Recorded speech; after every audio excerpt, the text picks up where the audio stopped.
Naitwa Dr. Moses Kingu, kiongozi mkuu wa kanisa la Uzima katika Neno Tanzania. Nikukaribishe sana katika kipindi hiki maalum ambacho kujia kupitia ufadhili wa kanisa la Uzima katika Neno. Na tutakuwa na kipindi kizuri sana, kipindi maalum.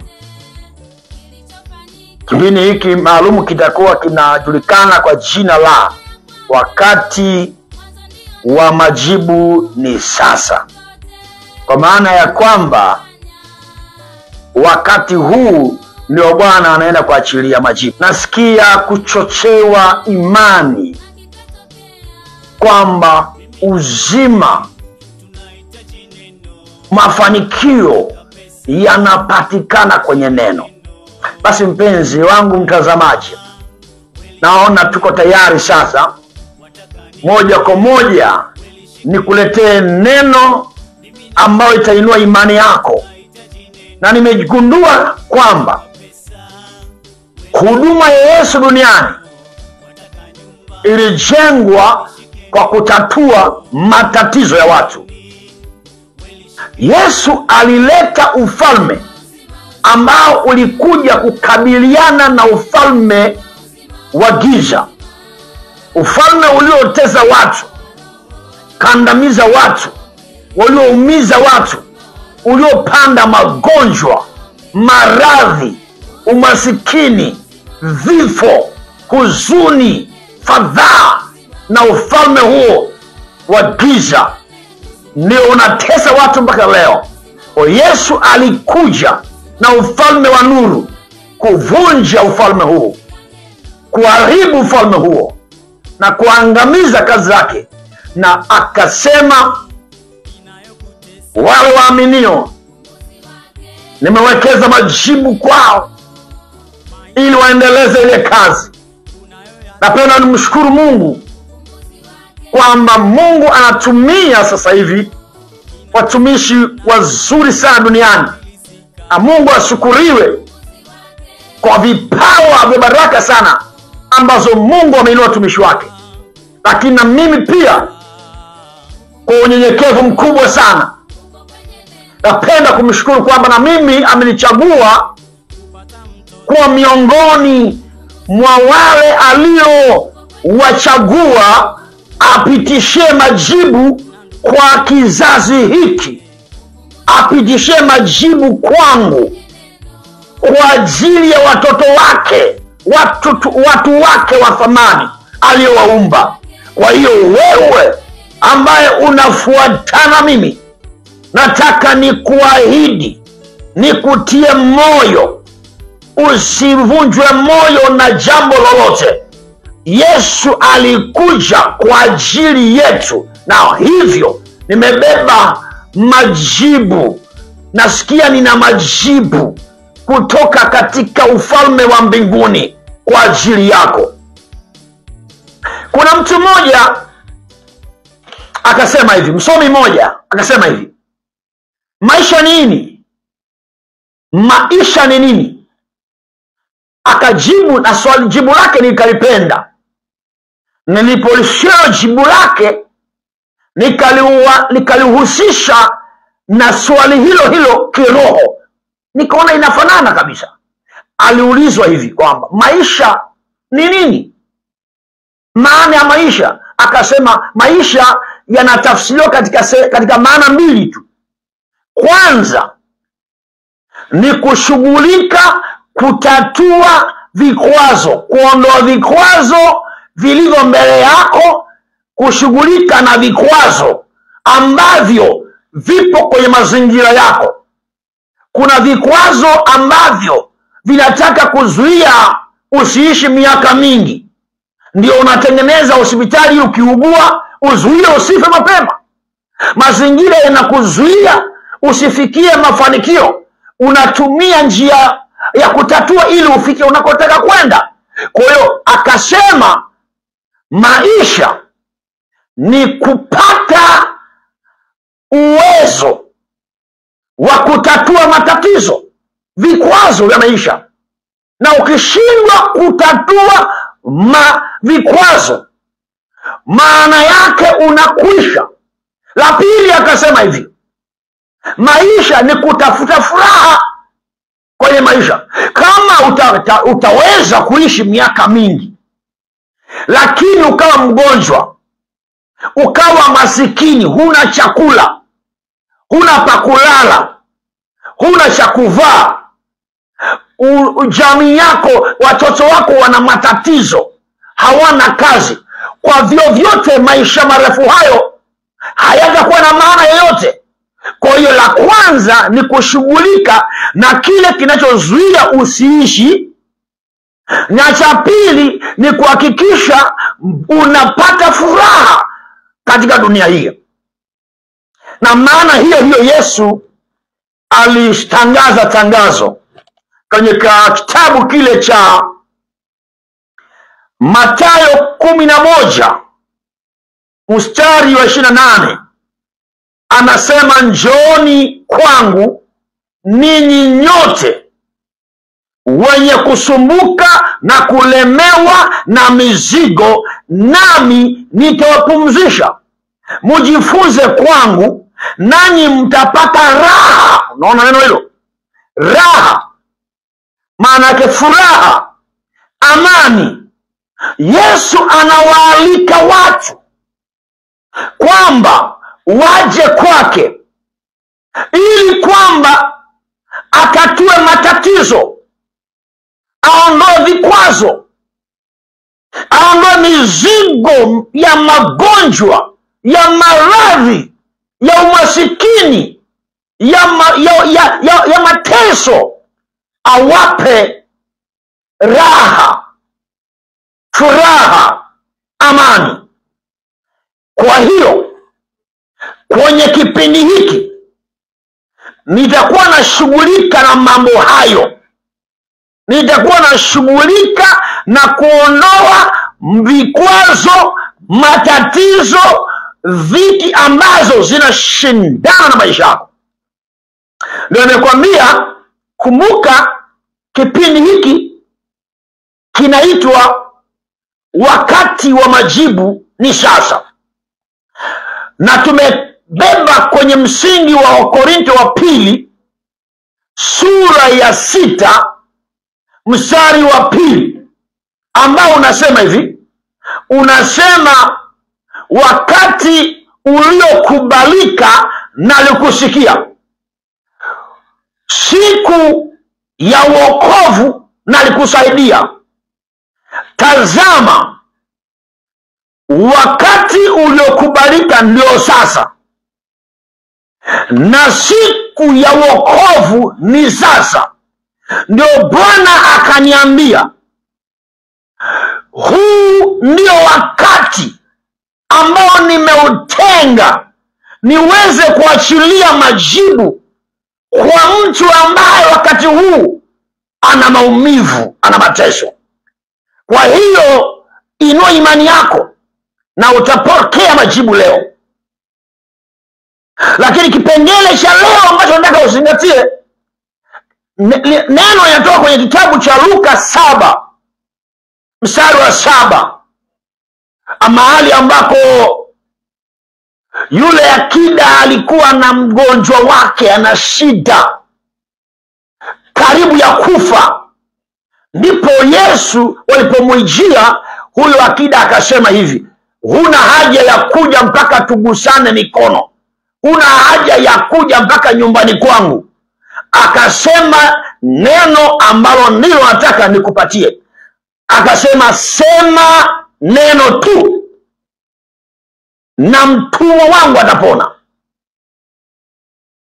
Mungu amenipa ufunuo kwamba ni neno ambalo Bwana amenipa limebeba majibu, limebeba msaada kwa kila ambaye ananisikiliza. Nimekwambia Yesu huduma yake duniani alijali sana mambo mawili makubwa, na alishughulika kabisa nayo kwa kina. La kwanza, alikuwa anashughulika na watu waingie kwenye ufalme wa mbinguni, watubu dhambi, wapate uzima milele. Na hilo nilifanya, lakini nikagundua pamoja na kwamba alikuwa amekuja na ujumbe wa kuwakaribisha watu kwenye uzima milele, nikafuatilia, nikagundua Yesu alijali sana hali ya maisha ya sasa. Alijali hao watu wanaishije sasa kabla hawajaenda mbinguni, wanakula nini, wanavaa nini. Alijali. Ndio maana alilisha watu wenye njaa, ndio maana aliponya wagonjwa. Kuna watu waliuawa kabla ya muda wao kufa. Yesu akakataa, akasema huyu sio wakati wake wa kufa. Akaenda kwa Lazaro aliyekuwa amekufa. Wanadamu walikwisha kata tamaa, wamemzika siku 4. Yesu akasema hapana, mmekosea. Huyu bado naona kuna maisha, bado kuna kazi yake inakatishwa na adui. Yesu akarejesha maisha ya watu waliofupishwa. Kuna watu maisha yao ilifupishwa, Yesu akaenda akayarejesha. Kuna watu walifungwa na vifungo vya magonjwa, akawafungua. Kuna watu ambao walikuwa katika namna ambayo wamekaa makaburini kule kama yule mgerasi, akamfungua. Yesu alizunguka akiwafungua wote walioonewa na shetani. Kwa nikagundua hicho ni cha muhimu sana. Nina ushuhuda wangu mwenyewe. Ni vigumu sana kumwabudu Mungu katika uhuru ukiwa na maumivu, ukiwa na magonjwa, ukiwa na umaskini uliopitiliza. Nimejifunza mwenyewe katika mapito ya umaskini, katika mapito ya maumivu.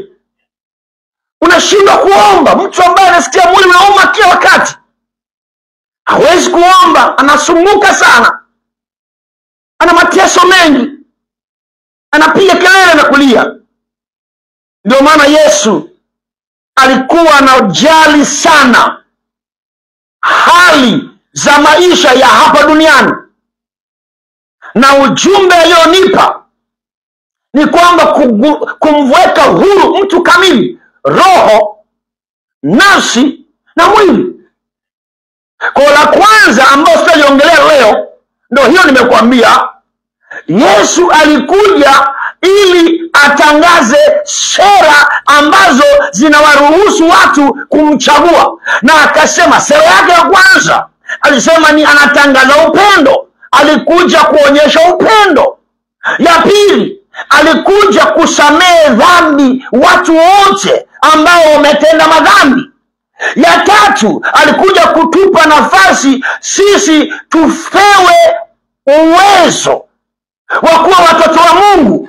Ya nne, alikuja kutupatia uzima wa milele. Ya tano, alikuja kutupa urithi pamoja naye, turithi vitu vya Mungu hapa duniani.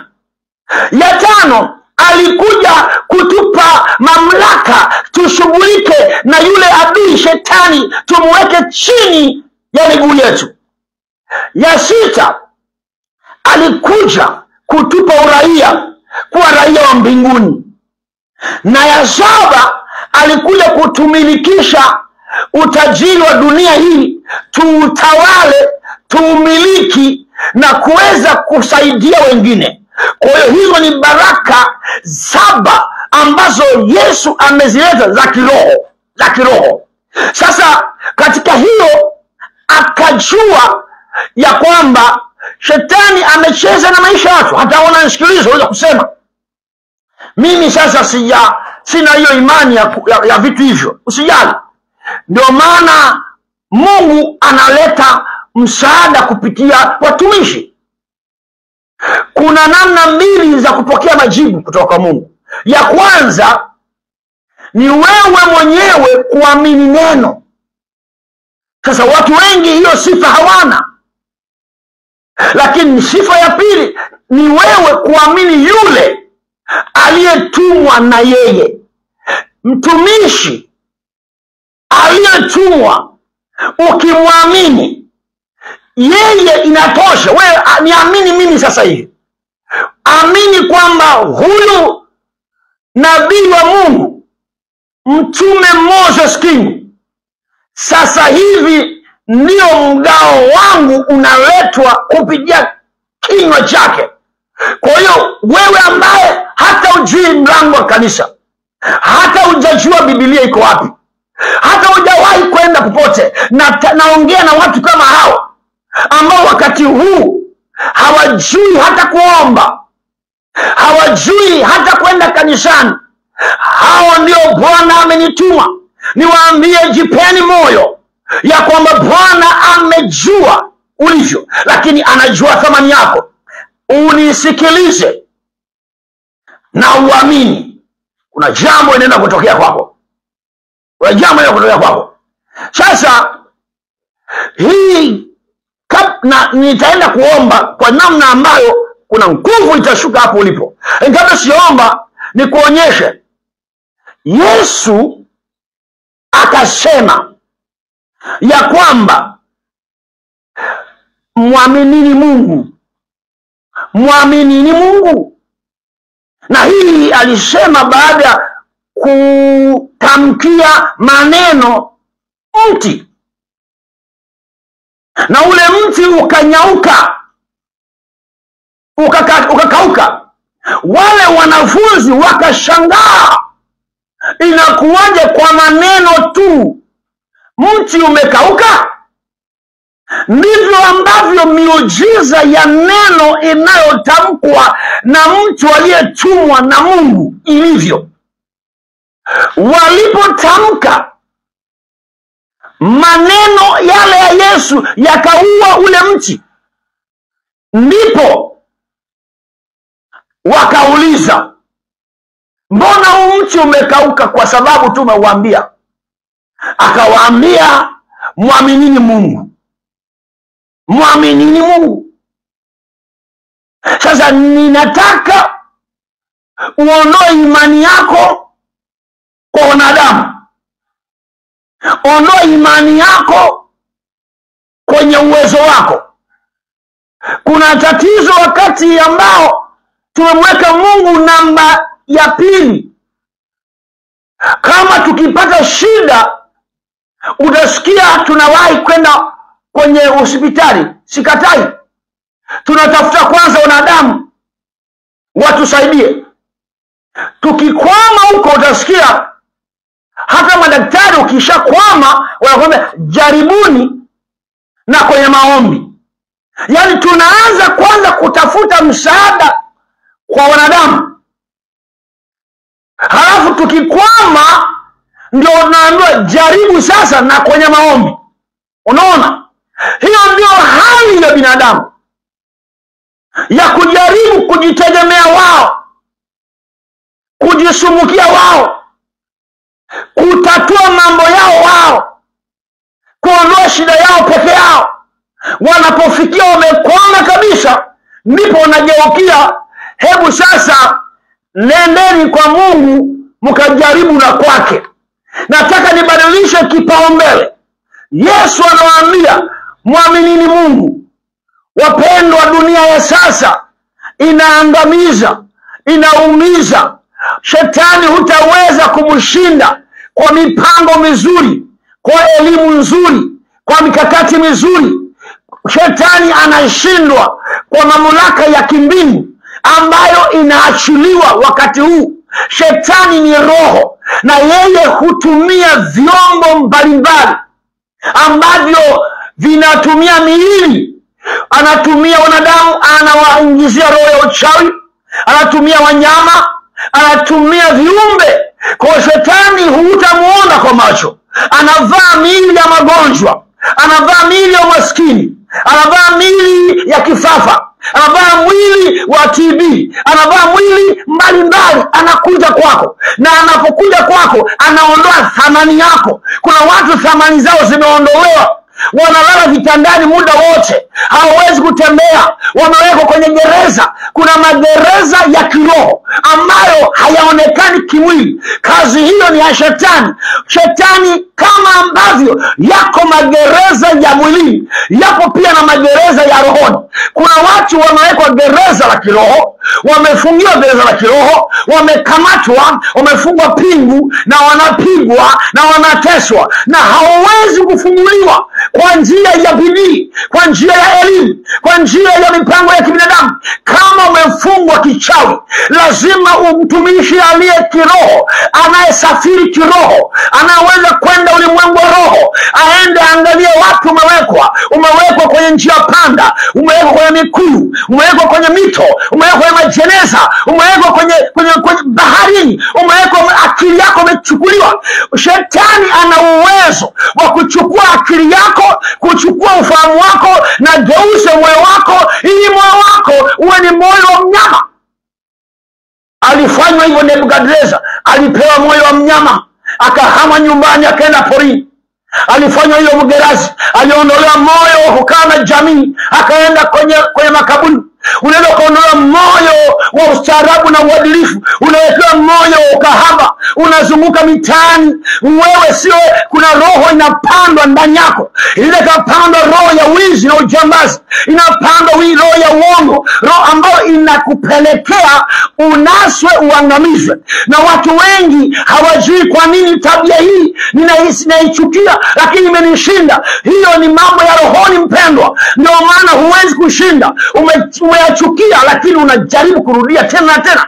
Kwa sababu gani? Kwa sababu Bwana anajua hutaweza. Na ndio maana Mungu ametuma mwanae Yesu Kristo, akaja na ili ashughulike. Akasema, wapendwa, njooni kwangu ninyi ambao mnasumbuka na kulemewa na mizigo, nimekuja kuwapumzisha. Nimekuja kukata hizo minyororo, nimekuja kukata hizo kamba, nimekuja kuondoa hizo kamba, hayo mateso, niwatoe kwenye magereza, niwatoe kwenye majeneza, niwatoe kwenye umasikini, niwatoe kwenye maumivu, niwatoe kwenye fadhaa, niwatoe kwenye uharibifu. Yesu amekuja. Unaponisikiliza, ni Yesu anaongea. Nasikia ni kwamba Yesu amenivaa, Roho wa Mungu yuko juu yangu, amenitia mafuta kwa ajili ya neno hili. Yesu anaongea na watu wanaowapenda, watu wanaowajali. Hapendi unavyohuzunika, hapendi unavyolia, hapendi unavyoomboleza. Yesu amekuja kwa ajili yako. Anajua wa thamani yako, anajua thamani yako. Kuna wengine mmeandikiwa kifo, na hicho kifo kimeandikwa kupitia ukimwi, kuna kifo kimeandikwa kupitia kansa, kuna kifo kimeandikwa kupitia pressure, kuna kifo kimeandikwa kupitia figo zako zinaharibika. Kuna watu figo zina matatizo. Kuna watu ambao ini lao lina shida, lakini ni shetani ameandika kifo chako kipitie ini ambalo limeharibika, utumbo umeharibika. Wako watu sahihi wako na mateso, hawajui wafanye nini. Shetani amepanda roho ndani yako ya kukuangamiza, lakini Bwana Yesu Kristo alikuja ili atangue, alikuja ili aharibu. Anasema kwa sababu hiyo mwana wa Mungu alidhihirishwa ili azivunje kazi za shetani. Kazi ya shetani, hayo mateso ni kazi ya shetani. Muamini Mungu leo, muamini Mungu leo, muamini Mungu leo. Niamini na mimi mtumishi wake, niamini na mtumishi wake. Nimetumwa, majibu ni sasa, majibu ni sasa. Yule akida akasema, sema neno tu, majibu napokea. Sema neno tu, napokea majibu. Sema neno tu, na wewe nataka useme vile vile. Sema neno tu, mtume wa Mungu. Sema neno tu, nabii wa Mungu. Niko hapa kupokea. Kikwazo chochote, vikwazo vinaondoka, vizuizi vinaondoka, tabu zinaondoka, vifungo vinaondoka, mauti inaondoka, ugonjwa unaondoka, uharibifu unaondoka. Sema neno tu, na mimi niko tayari, nitasema neno tu. Nguvu hii inayotoka hapa, nasikia nguvu imenivaa, na hii nguvu naihamishia kwako. Naingiza kwenye nyumba yako, naingiza kwenye mwili wako, naingiza kwenye biashara yako, naingiza kwenye mifugo yako, naingiza kwenye miradi yako. Hii nguvu ya ufufuo ufufuo, hii nguvu ya uzima, hii nguvu ya Bwana inakuja hapo, inakupigania, inakutetea. Na hivi ninavyoongea kuna malaika wanakuja hapo ulipo, wanaanza kushughulika na hivyo vifungo. Utasikia kana kwamba kuna jambo unaachiliwa, hiyo tabu inaondoka,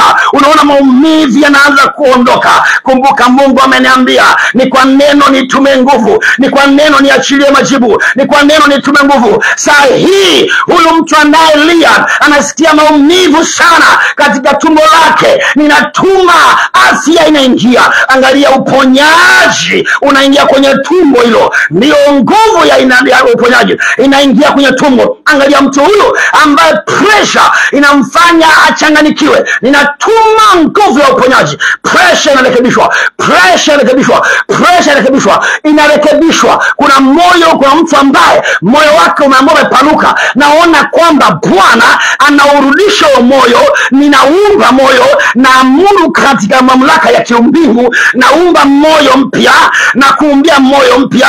Moyo rudi sasa, rudi kwenye hali ya kwanza, rudi kwenye upya na kuumba. Naondoa hiyo madhara, naondoa hiyo mawe, naondoa hiyo uharibifu, naondoa hilo tundu kwenye moyo kwa jari ya bosa, kwa rarasika, kwa damu ya Yesu, naondoa katika jina la Yesu, naondoa hiyo mateso. Kuna mtu ambaye ana kansa, hiyo kansa imetafuna, ana uvimbe ni kansa. Usiogope, Bwana ameona shida yako. Ninakuja na tuma neno, malaika nenda pale na shughulika operation ya kimbingu, operation ya mbinguni inaingia hapo kwenye hiyo kansa. Kansa inayeyuka, uvimbe yeyuka, uvimbe wa kansa yeyuka, yeyuka. Achia hiyo mishipa, achia hiyo mishipa, achia hiyo nyama, achia hiyo nyama, achia hicho kidonda cha kansa, na kiondoa sasa, na kiondoa sasa, na kitenga na uhai wako, na kiondoa na kutenganisha hiyo mauti ya kansa. Chomoka, ondoka sasa hivi kwa nguvu ya jina la Yesu. Naing'oa mizizi ya kansa, naing'oa mizizi ya kansa, ninaichomoa mizizi ya kansa sasa hivi. Inaondoka kansa, inaondoka kansa, imekufa kansa, kufa kwa nguvu ya jina la Yesu. Kansa kufa kwa jina la Yesu, na uwe hiyo kansa. Kuna mtu ambaye ana virusi vya ukimwi, virusi vya ukimwi, sikia, inaua virusi vya ukimwi, na uwe virusi vya ukimwi, virusi vyote vya ukimwi kufa kwa jina la Yesu, kufa kwa jina la Yesu. Navunja virusi, virus inaondoa kinga ya mwili, na viua sasa, vinakufa vile virusi, vinakufa vyote, vinakufa. Achia damu, achia damu kwenye hiyo damu, ninaamuru vile virusi vinakufa. Haya, kufa sasa kwa jina la Yesu, kufa.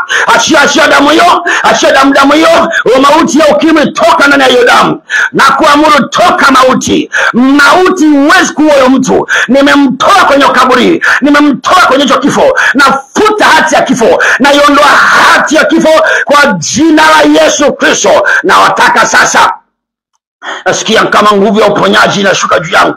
Nataka niombe kwa ajili ya uponyaji wa watu mbalimbali hapa. Nasikia kama watu wengi wako na magonjwa. Ndashughulika leo na magonjwa. Yesu anataka upone sasa hivi. Wakati wa majibu ni sasa. Sasa hivi nataka ushike mahali panapoumba. Nataka ushike mahali panapo, kama unaweza kushika. Kama hapawezekani, weka tu mikono yako kifuani. Na pengine kama uko kwenye usafiri fulani, au uko mahali ambapo kama unaweza kupiga magoti, piga magoti hapo ulipo. Lakini kama uko mazingira ambayo hayaruhusu kupiga magoti, basi imani yako ibaki hivyo hivyo. Sababu kuna kitu Mungu alinifundisha. Unapopiga magoti, kile kitu ambacho kimekukalia unakishurutisha kwa mamlaka ambao Bwana anasema kila goti linapigwa, na hivyo kila ugonjwa unapiga magoti, unasalimu amri. Na kama uko mahali pazuri kwenye chumba chako mwenyewe, unaweza ukasujudia kabisa, au ukalala kifudifudi kabisa, kama uko chumbani kwako pazuri ambako wewe mwenyewe imani yako. Maana yake wakati Dagoni, yule roho ya Kifilisti, miungu ya Kifilisti ambapo ilisogea mbele ya sanduku la Mungu, ilivunjika ikalala kifudifudi. Mungu akaniambia wakati huu nitahakikisha matatizo na yalaza kifudifudi na nitayazika chini na nitayafukia chini. Huyu mtu akiinuka hapo atakuwa ameinuka yeye, matatizo yamekwenda chini. Unapopiga magoti maana yake matatizo yako unayapeleka chini. Ukiinuka unanuka peke yako, matatizo unayaacha yanaenda chini. Kuna mambo inaenda kutokea. Kama uko mahali ambapo unaweza kufanya hivi matendo, fanya mara moja. Fanya mara moja. Lakini kama uko mahali ambapo huwezi kupiga magoti wala kusujudu wala kulala kifudifudi, baki hivyo hivyo, hakuna shida. Baba, asante, umenipa neno lako Baba. Umelituma neno lako ili liponye na kututoa katika maangamizo Baba, katika jina la Yesu. Asante kwa neno ambao umelituma ili litutoe, lituponye na kututoa katika maangamizo Baba. Naona watu ambao shetani anataka kuangamiza, umenipatia neno. Wewe umesema unaliangalia neno hili ili ukashuke kwa litimize. Umesema umelituma neno lini kama mvua, halitarudi bure kwako Baba, litatimiza mapenzi yako kwa mtu huyu ambaye ameniamini. Ameniamini maana ulisema muaminini yeye aliyetumwa na yeye. Huyu mtu ameniamini, ameamini kwamba ninayosema ndio inatokea sasa hivi Baba. Ndivyo naomba kwa sababu ameniamini wewe ni umenituma, ameniamini kwamba mimi ni nabii wako. Kwa imani hiyo tu sasa Baba, ninaomba wale malaika wanaonitumikia, wale malaika wanaonitumikia kwa miujiza na uponyaji, waende kwa kila mtu ambaye imani yake imeshainuka sasa. Waende sasa kwa kila mtu ambaye imani yake imeinuka. Napeleka malaika wa uponyaji. Malaika wa uponyaji wanaenda. Malaika wa uponyaji wanaenda kwa jina la Yesu Kristo. Ninavunja nguvu za uchawi. Navunja nguvu ya uchawi kwa mwanamke yule. Navunja nguvu ya uchawi kwa mwanaume yule. Navunja nguvu ya uchawi kwa kijana yule. Navunja nguvu ya uchawi kwa binti yule. Navunja kila madhabahu ya uchawi uliofungwa katika ulimwengu wa giza, uliofungwa katika tumbo, katika miguu, katika mikono, katika ufahamu, katika macho. Ninavunja uchawi. Uchawi wa kumezeshwa ninauharibu. Uchawi wa kumezeshwa kwenye ndoto na uharibu. Uchawi wa kushika na uharibu. Uchawi wa kukanyaga na uharibu. Uchawi wa maagano na uharibu. Uchawi wa kujamiiana. Kuna mtu alifanya mambo ya ngono na mtu akaweka agano la kichawi. Navunja hiyo agano la kichawi na ufungua hiyo agano na kutoa kwenye hilo agano kila aina uchawi ulioingizwa kwako kwa style yoyote. Kuna mwingine aliingizwa uchawi baada ya kushikana mkono na mtu aliyebeba uchawi.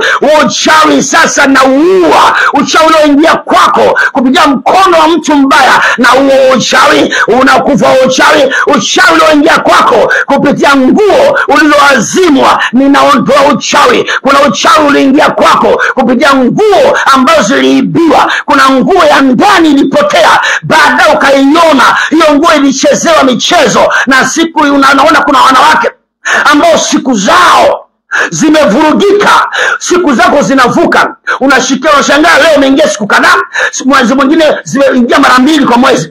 Huyo ni roho chafu. Ninabadilisha, naenda kumkaba malaika. Kamata huyo mtu, kamata huyo pepo, kamata huyo mchawi, kamata huyo mchawi, piga huyo mchawi na kupiga huyo mchawi. Piga, ninapiga huyo mchawi, nampiga kile kwa aliko, nampiga, ninapasua mchawi wako, nampiga leo. Navunja kila nguvu ya mchawi anayeshughulika kukutesa kwa jina la Yesu, kwa jina la Yesu, kwa jina la Yesu. Na haribu vifungo vyote, magereza ya kichawi yaliyotengenezwa kwako na yapasua. Majeneza ya kichawi na yavunja kwa jina Yesu. Vifungo vyote vya kichawi vinavyokuja kupitia ndoto na vunja, na vunja, na haribu. Umaskini ulioletewa kwa kichawi na vunja, na vunja. Walioharibu uchumi wako kichawi na haribu. Kila uchawi uliomeza uchumi wako, uliomeza afya yako, uliomeza elimu yako, uliomeza kipaji chako, uliomeza ndoa yako, na bomoa uchawi unaote unaotesa ndoa yako, na bomoa huo uchawi ambao umeondoa kibali kwa kazi yako, na bomoa huo uchawi unaoharibu biashara yako, na bomoa kila nguvu ya uchawi. Nguvu ya uchawi zote sasa kila mahali zilipo zinabomoka. Malaika pita, tembea pia kwenye nyumba hizo. Malaika pita, kagua majini yote yaungue. Majini yaungue moto, majini yaungue moto kwenye nyumba, yaungue moto. Majini chomeka moto, na choma moto majini choma moto. Na choma moto, choma moto. Wachawi chomeka moto, choma moto. Ninaharibu kila kilichoungana na wewe popote pale. Kinachokuathiri ninakifuatia kwa moto, na kiangamiza kwa nguvu ya jina la Yesu. Kinachomeka moto. Huu siku nimeagiza moto. Moto ndio malaika. Malaika hubadilika kwa moto. Malaika wanasambaa kila mahali. Malaika nenda. Moto kila mahali. Magonjwa yanakufa, magonjwa yanaangamizwa. Kuna watu wengine nawaona hapa ambao wamewekewa mstari wasiuvuke. Huo ni mstari wa mizimu ya ukoo. Yaani ukoo wako hawajengagi nyumba, ukoo wako hawanunuaji magari. Wanaona una juhudi ya kutaka kujenga nyumba, wanakuambia unavunja kanuni ya ukoo. Mizimu inakuzuia. Kunatokea mikosi na kula hizo hela. Kunatokea mikosi na hizo hela. Leo nashughulika na vizuizi vya mizimu. Mizimu hiyo inazuia usipate kile ambacho unataka kukiuka. Wewe uende juu kuliko ukoo wako. Hiyo mizimu ya ukoo, ninakuamuru wewe mizimu achia mtu huyu kwa jina la Yesu. Sasa malaika, nenda kwa huo mzimu ukoo. Huo madhabahu ya uzimu, madhabahu ya mizimu iliyobeba jina la bibi yako na babu yako, linakamata hilo jina na liweka chini. Iachie hiyo minyororo, hiyo mikamba, hiyo vifungo vinavyoambatana na ulimwengu ya ukoo wako. Ninakutenganisha leo. Ninachukua amri ya kukutenganisha na kutenganisha. Malaika nenda, kata hiyo kamba inakatika na kuunganisha na ulimwengu wa mbingu. Mbingu ikushukie hapo ulipo. Malaika wakusaidie, wakutetee. Mizimu inapigwa sasa kwa jina Yesu. Mizimu pigwa kwa jina Yesu. Ninaipiga mizimu yote kwa jina Yesu. Ninaipiga mizimu kwa jina Yesu. Naipiga mizimu. Mizimu inapigwa kwa jina Yesu. Nguvu ya Mungu iko kazini. Mungu anatenda kazi. Naona watu wengi wanafunguka. Mungu anakufungua. Wakati huu endelee, hebu anza kunipa taarifa. Wewe ambaye unasikia kufunguliwa kabisa. Kuna mtu amefunguliwa magonjwa hapo sasa hivi. Nataka uniambie uko wapi? Uko nchi gani? Mungu anafanya nini? Mwambie majibu yangu nimepokea sasa hivi. Kumbuka wakati wa majibu ni sasa. Wakati wa majibu ni sasa. Sasa pokea majibu sasa. Pokea majibu. Pokea afya sasa hivi. Pokea afya sasa hivi. Inaingia mwilini mwako. Haleluya. Haleluya. Asante Yesu. Asante Yesu. Asante Yesu. Asante Yesu kwa kumkumbuka mtoto wako huyu. Maumivu aliyopitia muda wote, Baba umeshuka. Baba umemhurumia, Baba umemhurumia. Asante kwa uponyaji. Asante kwa kunusuru biashara. Asante kwa kuiponya ndoa. Asante kwa kufungua vifungo vyote na kuweka uhuru. Watu wengi wameponywa miujiza na imani zimeinuka sana usiku wa leo. Watu wameinuliwa usiku wa leo. Hebu comment hapo chini. Nataka kusikia kutoka kwako. Jina la Bwana libarikiwe. Haleluya. Asante Yesu. Nguvu inaendelea kufanya kazi. Wewe chukua tu, wewe unaye comment ya jina la Yesu, unamuonyesha unamwamini Yesu. Nguvu ya Mungu inashuka kwako, kwa maana kuna imani unaionyesha. Inua imani yako sasa hivi. Inua imani yako sasa. Pokea uponyaji. Sema nimeupokea uponyaji leo. Sema nimepokea majibu leo. Sema nimepokea majibu leo. Andika hapo, nimepokea majibu. Nguvu inashuka. Wewe andika, kuna nguvu inashuka. Ni ishara kwamba umemwamini Yesu. Umemwamini mtumishi wake aliyekuletea majibu siku leo. Ndio hivyo unatendewa. Ndio unatendewa. Haleluya. Hebu nisikilize.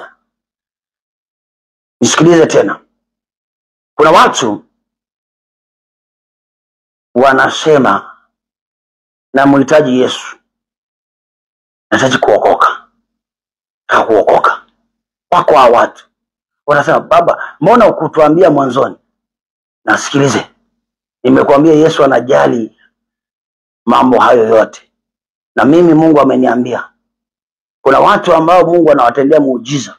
Hata saa hizi ni walevi. Hata saa hizi ni makahaba.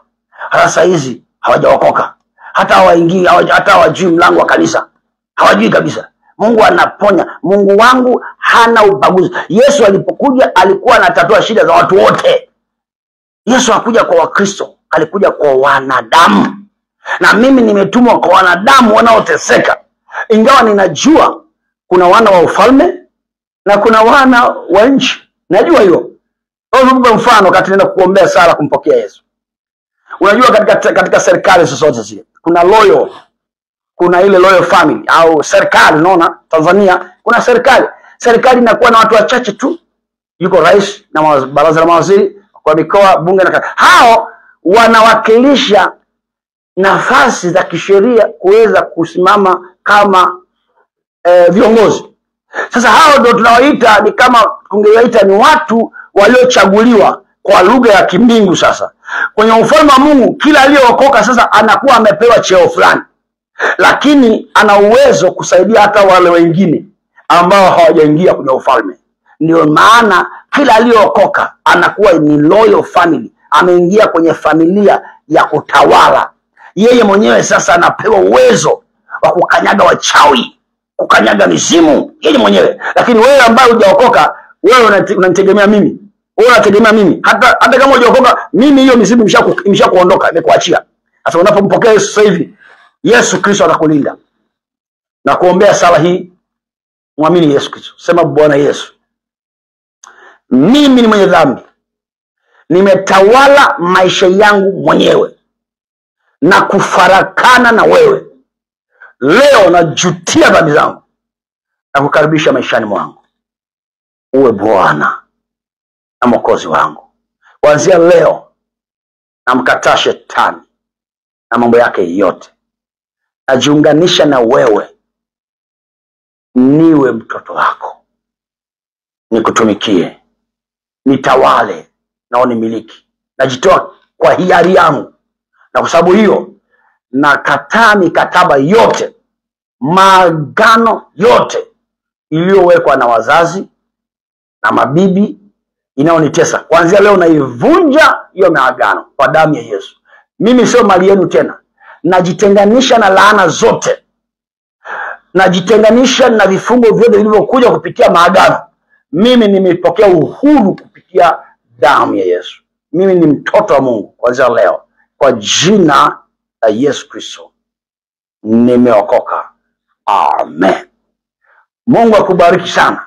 Nitakutajia namba yangu wewe unayetamani kuwasiliana mimi moja kwa moja. Andaa simu yako, nitakutajia hivi punde. Kabla sijakupatia namba yangu, niwashukuru Kanisa la Uzima katika Neno, makao makuu hapa Dar es Salaam, Mbezi Maramba Mawili. Ndio walionidhamini, na washukuru sana. Na ukitaka kuwatembelea Kanisa la Uzima katika Neno kwa namna yoyote ile, kwa namna maombezi au siku yote, siku ya ibada, unaweza ukafika mpaka Mbezi pale, Mbezi mwisho pale Luis. Kuna magari yanayoelekea Gongo la Mboto au Tandika au Kinyelezi au bajaji ambazo zinaenda Maramba Mawili. Basi panda, usafiri utakaoona kwako ni rafiki. Mwambie yule ayo dereva au ni konda akushushe kituo kinaitwa Makuti. Ukishuka hapo, ukigeuka nyuma utaona bango kubwa limeandikwa Uzima katika Neno Pentecost. Litakuelekeza, utateremka chini kidogo kwa barabara ya zege, alafu utaona bango la pili, alafu utapandisha juu utaona kanisa kubwa sana. Hapo ndipo tulipo, Uzima katika Neno. Adui asiibe chochote, na kuanzia leo nimefungua milango yake kwa jina la Yesu. Kuanzia leo kibali chake kilichoibiwa nimekirudisha juu yake. Kuanzia leo nimefanya nyota yake ing'ae tena. Kuanzia leo na nimerudisha afya yake. Kuanzia leo mizigo mizito Yesu ameitua. Na utukufu huu Bwana ukawe juu yake. Mpe raha nafsini mwake, mpe furaha, mpe imani ya kukufurahia wewe siku zote. Na mimi nakushukuru kwa kutuhudumia leo. Asante kwa kuwa umenitumia, na mimi narudisha utukufu kwako. Wewe ndio uliyefanya peke yako. Sisi ni vyombo vyako Baba. Hatustahili, utukufu ni wewe. Na mimi narudisha utukufu wote kwa wale uliowaponya wote, ni wewe umeponya. Wale uliowabariki wote, ni wewe umewabariki. Mimi nimefanyika ni mfereji. Nimefanyika ni bomba la baraka. Nimpitisha baraka tu. Nami nashukuru kwa kupitishia majibu kwangu kuyafikia mamilioni ya watu. Baba asante katika jina la Yesu Kristo. Huko ulipo unaposikia sema amen. Na unaposema amen maana yake iwe hivyo hivyo. Amen. Thank you very much.